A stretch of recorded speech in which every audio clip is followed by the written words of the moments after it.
Hello my lovely people, welcome back to my channel The Success Creators. I am Mansi and today we are going to talk about a very common examination. The name of this exam is IELTS.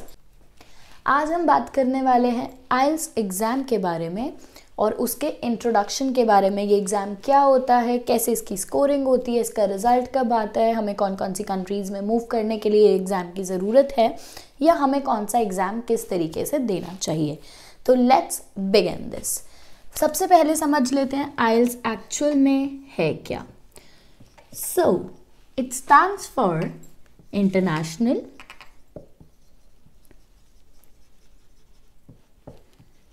English language testing system. Right, ये क्या है? International English language testing system. तो ये एक ऐसा exam है जो आप कब देते हो? आप देते हो जब आपको किसी ऐसी कंट्री में मूव इन करना है जहाँ पर इंग्लिश नेटिव लैंग्वेज है, जहाँ पर इंग्लिश जो है वो उनकी ऑफिशियल लैंग्वेज है। राइट, सबसे पहली चीज़ हम ये देख लेते हैं कि इंग्लिश इतनी इम्पॉर्टेंट है कि it is the third most spoken language over the world. ठीक है, थर्ड मोस्ट स्पोकन लैंग्वेज है इंग्लिश पूरे वर्ल्ड में। और ये एग्ज़ाम आपको ऐसी कंट्रीज़ के लिए देना है जहाँ पर English is the native language. तो हम बात कर लेते हैं कंट्रीज़ के बारे में। You have to give this exam if you want to move to Canada, Australia, New Zealand, UK and USA. Right, so you have to give this exam for Canada, Australia, New Zealand, UK and USA. तो आज हम बात करने वाले हैं इसके बारे में, इसका पूरा इंट्रोडक्शन समझेंगे। राइट, तो अब देखो, इसको एक एग्जाम्पल लेके बहुत इजी तरीके से समझते हैं। ये एग्ज़ाम बेसिकली आपकी इंग्लिश टेस्टिंग के लिए किया जाता है और लैंग्वेज टेस्ट करना क्यों ज़रूरी है। Let's take an example.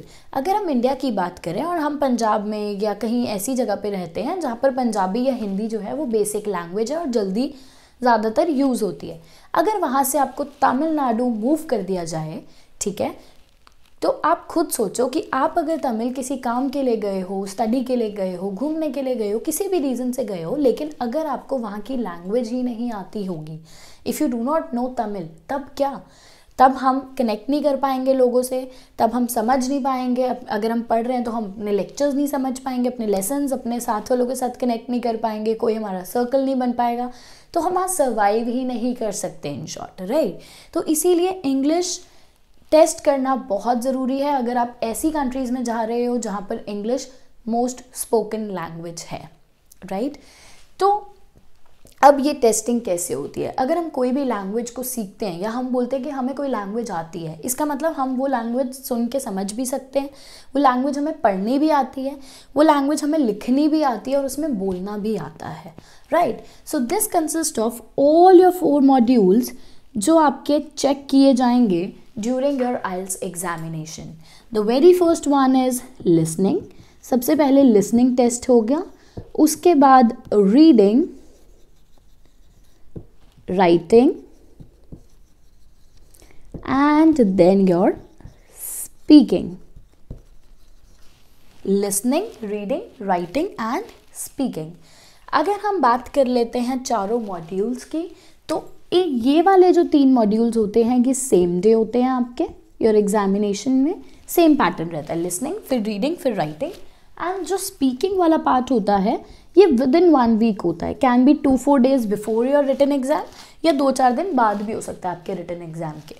Right, तो अब हम चारों को एक एक करके समझते हैं कि इन चारों का क्या पैटर्न रहता है और उसके बाद हम समझेंगे कि IELTS के रिजल्ट्स का क्या करना है और कब रिजल्ट्स आते हैं। Let's talk about the module listening. Listening में आपको 30 मिनट्स की ऑडियो प्ले की जाएगी जो ऑडियो दोबारा रिपीट नहीं होगी। 30 minutes of audio plus 10 minutes would be given कि आप अपने आंसर्स को ट्रांसफ़र कर पाओ। राइट।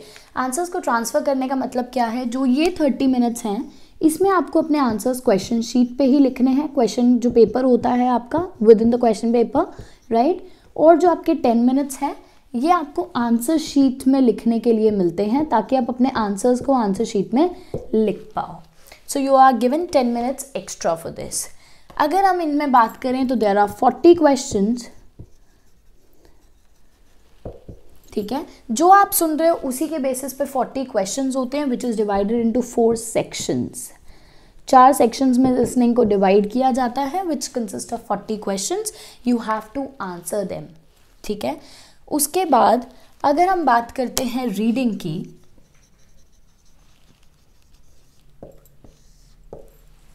रीडिंग में आपको 60 मिनट्स का टाइम, दैट मीन्स 1 आवर का टाइम आपको मिलता है which consist of 3 passages,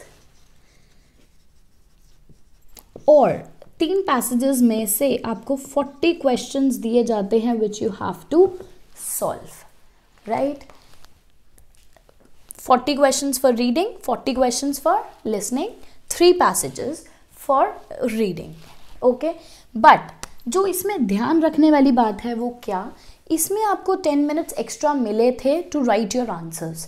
इसमें you are not suppose to have even a single minute extra, वो ही 60 मिनट्स मिलेंगे, उसके अलावा 1 मिनट भी नहीं मिलेगा। So it is quite obvious कि आपको अपने आंसर्स जो है वो डायरेक्ट आंसर शीट में ही लिखने हैं, क्योंकि अगर आप क्वेश्चन पेपर में लिखते हो और बाय चांस टाइम हो जाता है so they will snatch your paper, है ना, तो क्या होगा कि आपके आंसर्स रह जाएंगे, you will not be able to write and you can easily get a 0 for that. तो इसलिए आंसर शीट में ही आंसर्स डायरेक्टली लिखना एडवाइजेबल है। अगर आप बाद में करना चाहते हो तो फिर आप अपनी स्पीड इस तरीके से मेंटेन करो कि आपके रीडिंग 50 to 55 मिनट्स में कंप्लीट हो जाए और लास्ट में 5-7 मिनट्स आपको अपने आंसर्स लिखने के लिए मिले। So you have to train yourself accordingly. इसमें कोई हार्ड एंड फास्ट रूल नहीं है। बच्चे जो हैं वो ज़्यादातर यही प्रेफर करते हैं कि हम डायरेक्ट आंसर शीट पे लिखें, और मैं भी यही एडवाइस करूँगी। But if you have a habit of writing it on the question paper, और आप चाहते हो कि नहीं हम तो क्वेश्चन पेपर में कंफर्टेबल हैं, तो आप अपने आप को ऐसे ट्रेन करोगे कि आपका 50 to 52 मिनट्स में रीडिंग ख़त्म हो जानी चाहिए and rest 8 minutes you can take to copy your answers, ठीक है। दोनों चीज़ों में एक कॉमन चीज़ है क्या, if you will be making spelling errors, अगर आपकी स्पेलिंग गलतियाँ हैं एंड ग्रामर एरर्स, जैसे आप एन ऑनेस्ट की जगह अ ऑनेस्ट मैन कर दो, अगर छोटी छोटी ग्रामेटिकल एरर्स हैं और स्पेलिंग्स हैं, दीज आर नॉट एक्सेप्टेड, आपके मार्क्स इसमें कटेंगे, राइट। तो ये कोई स्कूल का एग्ज़ाम नहीं है कि हमने स्पेलिंग गलत लिख दी तो चल जाएगा, ठीक है। इंग्लिश टेस्ट हो रही है तो ऑब्वियसली इंग्लिश की स्पेलिंग और इंग्लिश ग्रामर भी टेस्ट होगी। So whenever you are writing और रीडिंग, आपने ये ध्यान रखना है कि आपकी स्पेलिंग्स और ग्रामर दोनों ठीक होनी चाहिए। By chance if you get, देखो रीडिंग में तो आपके क्वेश्चन पेपर में ही आपको कोई ना कोई वर्ड मिल जाएगा जो आपको कॉपी करना है, तो you can simply see the spelling. अगर कोई लिसनिंग में स्पेलिंग टफ सी आती है तो ज़्यादातर ये होता है कि वो लिसनिंग में स्पेलिंग बोलते हैं फिर, ठीक है। ये जो है वो इंटरनेशनल एक्सेंट ही होता है इसमें, राइट। तो आपको वो ऐसे जो डिफ़िकल्ट वर्ड्स हैं, जो कुछ ऐसे नेम्स हैं फॉरेनर्स के या कुछ भी ऐसा जो हमें नहीं समझ आएंगे बोलने से, so they actually tell you the spelling, you have to hear it carefully, okay. Coming on to your writing and speaking part. Yes, अगर हम बात करें राइटिंग की, तो राइटिंग आपकी 2 टास्क में डिवाइडेड होती है, टास्क 1 एंड टास्क 2, राइट। और राइटिंग आपकी अगेन 60 मिनट्स की होती है, 60 मिनट्स फॉर राइटिंग, जिसमें आपको टास्क 1 और टास्क 2 दोनों कंप्लीट करने हैं। तो इट टोटली डिपेंड्स कि आप चाहे आधा घंटा लेके कर लो, चाहे जो एडवाइजेबल है वो ये कि आप 20 मिनट्स लो टास्क 1 के लिए एंड 40 मिनट्स लो टास्क 2 के लिए। अब समझ लेते हैं टास्क 1 क्या है और टास्क 2 क्या है। Task 1 is your infography. Infography का मतलब क्या है, जिसमें आपको ग्राफ, कोई टेबल, कोई डायग्राम, कोई प्रोसेस, कुछ पिक्चर गिवन है और आपको सिर्फ उसको देख के डिस्क्राइब करना होता है। You have to describe whatever is given in the exam, whatever the picture is given, right. और टास्क 2 में हमें लिखना होता है एस्से। तो हम बात कर लेते हैं task 1 that is suppose to be written in 150 words और टास्क 2 आपको 250 वर्ड्स में लिखना होता है. This consist of 3 bands and this consists of 6 bands. Right? So ये आपके 3 bands में infography, 6 bands में you have essay writing. This is for 150 words and this is for 250 words. Right? All right. So let's move on कि इसमें जो आपकी marking होती है, जैसे आपको मार्क्स मिलते हैं वो किस बेसिस पे मिलते हैं. पहले हमें ये देखना है कि आइल्स के एग्जाम में कोई भी बच्चा, you can not say that a person fails और pass, because you are not told कि आप पास हुए हो या फेल हुए हो. वो डिपेंड करता है आपके बैंड्स के ऊपर कि आपको कितने बैंड्स मिले हैं, प्लस जिस कंट्री में हो और जिस पर्पस के लिए आप मूव करना चाहते हो उस कंट्री की बैंड रिक्वायरमेंट्स कितनी है. राइट? तो अगर हम बात करते हैं you are being given the bands from 0 to 9. 0 उसको जो बिल्कुल ही क्वेश्चन पेपर में कुछ भी अटेम्प्ट नहीं करके आया, जिनका एक भी आंसर गलत मतलब सही नहीं है, कुछ भी सही नहीं है. So this is your 0 and 9 exceptionally good के लिए है, जो हाईएस्ट मार्क्स मिलते हैं, that is 9 bands. So infography and essay, infography for 20 minutes, essay for 40 minutes, 250 words and 150 words. इसमें मार्किंग की जाती है for 4 parameters. The very first one is task achievement, second is coherence and cohesion,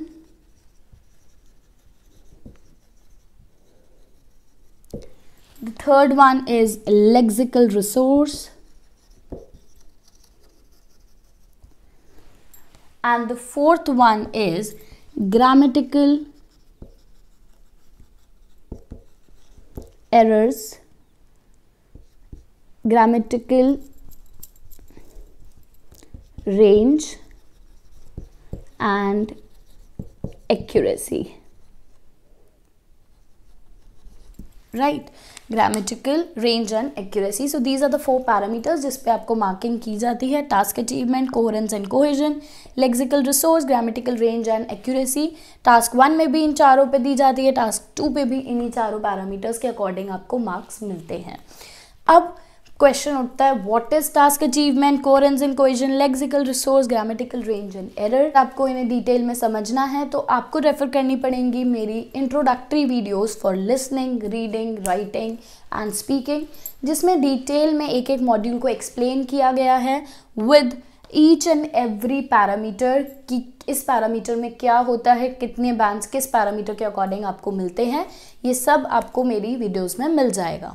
आज हम सिर्फ introductory video रख रहे हैं, बहुत बेसिक चीज़ें जो आपको पता होनी चाहिए if you are at least thinking about IELTS. Right? So let's move on to speaking. अगर हम स्पीकिंग की बात करें तो स्पीकिंग आपकी 11 to 14 मिनट्स तक चलती है, which is face to face. ज़्यादातर फेस टू फेस होती है. अभी पीछे due to Covid video conferencing के थ्रू भी हो रही थी. राइट? तो अगर हम फेस टू फेस और इसकी बात करते हैं, स्पीकिंग का पैटर्न क्या रहता है. स्पीकिंग का पैटर्न जो है, पहली बात तो आपका एग्जाम स्पीकिंग का आपके राइटिंग एग्जाम से सेपरेट डे पे होता है. राइट? ये 2-3 दिन पहले की डेट आ जाती है या फिर उसके बाद की, तो विद इन दैट वीक आपकी स्पीकिंग हो जाती है. फिर उसके बाद स्पीकिंग जो है आपकी that is divided into 3 parts, part 1, part 2 and your part 3. So if we talk about part 1 जो है वो आपके इंट्रोडक्टरी क्वेश्चंस हैं. इंट्रोडक्टरी क्वेश्चंस का मतलब क्या है, उसमें एग्जामिनर आपके साथ थोड़ा फेमिलियर होने की कोशिश कर रहा है, आपको कंफर्टेबल करने की कोशिश कर रहा है और बेसिक आपके आंसर्स पता करने की कोशिश कर रहा है कि आप सिंगल सेंटेंस वाले जो आंसर्स हैं वो कैसे बोलते हैं. Not particularly single sentence, but इसमें आपको 2 से 3 सेंटेंसेस बोलने की ज़रूरत होती है. This is supposed to be of 2 to 3 sentences, right? और introductory questions जो होते हैं वो basically आपके introduction के ऊपर होते हैं, like your home, your likes, your dislikes, your interest, your work, your study. इस तरीके के questions, आपकी होम टाउन, आपकी country, इस तरीके की चीज़ें, आपकी hobbies पूछी जाती हैं इसमें. Coming on to part 2. Part 2 जो है वो आपका क्यू कार्ड होता है. क्यू कार्ड में आपको एक क्वेश्चन मिलता है, कोई भी एक सिनेरियो दिया जाता है जिसमें सब क्वेश्चंस गिवन होते हैं कि आपको ये चीज़ें इंक्लूड करनी है, राइट। तो इस क्यू कार्ड में you are given 1 minute for preparation, जिसमें आपको एक पेंसिल और एक नोटपैड या कुछ ऐसे गिवन होता है ताकि you can write whatever you want to. 1 minute आपको प्रिपेयर करने का मिलता है, प्लस 2 मिनट्स तक आपको इस पर नॉन स्टॉप स्पीकिंग करनी होती है until the examiner stops you before 2 minutes, right. तो आपको 2 मिनट्स के लिए अपने आप को प्रिपेयर करके चलना है। Examiner can stop you in between, but he और she does not stops you. अगर उन्होंने आपको नहीं रोका है then you are suppose to speak for 2 minutes, fine. Coming on to part 3. Part 3 is directly linked to your cue card. These are the follow-up questions. Part 3 में क्या होता है, आपके क्यू कार्ड से रिलेटेड क्वेश्चंस होते हैं, but it strongly have your own opinions. ये question ज़्यादातर आपके ओपिनियंस पता करने के लिए पूछे जाते हैं, ठीक है। 5 to 6 क्वेश्चन इस क्यू कार्ड से रिलेटेड आपके क्या ओपिनियन है, आपकी क्या सजेशंस हैं, इस तरीके से पूछा जाता है, right. And these follow up questions should be of around 5 to 6 sentences, ठीक है। उसके बाद अगर हम बात करते हैं टाइम के बारे में, तो this is introductory, this is your cue card for 1 minute preparation plus 2 minutes of your speaking. Then Part 3, you have to speak for 5 to 6 sentences in each question. You can involve your examples as well. Then coming on to marking.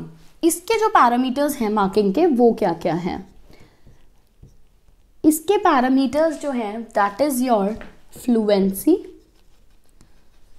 and coherence. Fluency and coherence. Second, lexical resource, grammatical range and accuracy, right, and then your pronunciation.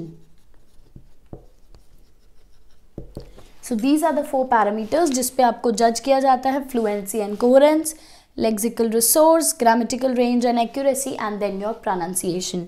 Again I would like to ask कि अगर आपको इन parameters को देख के डर लग रहा है तो डरने की कोई ज़रूरत नहीं है. These are very easy, right? And these are discussed in my other videos जो कि पर मॉड्यूल की अलग से इंडक्शन वीडियोस हैं. Okay. Coming on to how many types of IELTS exam do we have? We have 2 types of IELTS exam. One is academics, second is your general. अब देना किसको कौन सा होता है? अगर आप एकेडमिक्स एग्ज़ाम आपको तब देना है अगर आप इन कंट्रीज़ में पढ़ने के लिए जा रहे हो. If you are going to study in these countries then you have to give your IELTS academics exam. But if you are going for some work, आप वर्क परमिट के लिए जा रहे हो या आप प्रॉपर मूव ऑन करना चाहते हो, that if you want to migrate from your country to these 5 countries, then you have to give the exam of general, right? तो आपको academics देना है, general देना है. अब बात करते हैं कि इन दोनों के पैटर्न्स में क्या डिफरेंस है. दोनों में लिसनिंग सेम रहती है, राइट? दोनों में लिसनिंग सेम रहती है, स्पीकिंग भी सेम रहती है. फ़र्क होता है सिर्फ राइटिंग में और रीडिंग में. राइटिंग में फ़र्क क्या होता है? राइटिंग में जो आपका टास्क 1 है, एकेडमिक्स में इन्फोग्राफी रहता है और जीटी में लेटर राइटिंग रहता है, राइट? टाइम वही है, 60 मिनट्स गिवन है, 2 task you have to do in both of your exams. But academics में इन्फोग्राफी टास्क 1 एंड जीटी में आपका लेटर राइटिंग टास्क 1. टास्क 2 दोनों में सेम है, एसे राइटिंग. वर्ड लिमिट भी टास्क 1 की दोनों की सेम रहती है. Coming on to reading, reading का भी टाइमिंग वही है, 60 minutes and the passages, 60 minutes and the passages, but passages में फ़र्क होता है GT की और academics की. So I hope your confusion of academics and GT is being cleared by now. अब आ जाते हैं how can you give your exams, what are the ways to give your exams, क्या तरीके हैं आप अपने पेपर देने के. आपका पेपर आप 2 तरीक़ों से दे सकते हो. पहला paper and pen paper test. Pen paper test क्या होता है, जिसमें आपको लिखना है सब कुछ एग्जामिनेशन सेंटर में जाके, except speaking, listening, reading, writing आप पेन से लिखोगे and your speaking will be face to face. दूसरा जो आपका कंप्यूटर बेस्ड एग्जाम होता है, उसमें लिसनिंग, रीडिंग, राइटिंग आपको टेस्ट सेंटर में जाके कंप्यूटर के आगे बैठ के देनी होती है with the help of your keyboard and your mouse. That means you have to type everything, ठीक है। और लास्ट चीज़ वो ये कि इन दोनों के रिजल्ट्स में क्या फ़र्क आता है। दोनों के रिजल्ट्स में अगर आप पेपर एंड पेन टेस्ट की बात करो तो इसका एक रिजल्ट जो है वो 13th डे पे आता है। But on the other hand if you talk about your computer based exam, तो कंप्यूटर बेस्ड एग्जाम का रिजल्ट 3 to 5 days में आ जाता है। So which exam you should opt, you should go for pen and paper और computer based, this totally depends on you. दो चीज़ें हैं, इसमें रिज़ल्ट डिले आएगा, इसमें रिज़ल्ट जल्दी आएगा। तो अगर आपका कुछ इनटेक का चक्कर है, आपको जल्दी जाना है, आपको रिज़ल्ट जल्दी चाहिए ड्यू टू सम वर्क या जो भी, अगर आपको रिज़ल्ट जल्दी चाहिए तो obviously you should go for computer based. But computer base में जाने के लिए you should have a good typing speed, क्योंकि टाइम उतना ही मिलता है, आपकी टाइपिंग स्पीड बहुत होनी चाहिए so that you can write your essay, you can write whatever you want to with a good typing speed. तो कंप्यूटर बेस देने के लिए दो चीज़ें हैं, एक टाइपिंग स्पीड बहुत अच्छी होनी चाहिए, दूसरा अगर आपको रिजल्ट जल्दी चाहिए तो you can give your computer based exam, otherwise pen and paper तो बेस्ट है ही। I hope you like the video, please subscribe my channel and share with your friends. My videos will be consisting of all the material you would require for your IELTS. Thank you so much. Thanks for watching. Thank you.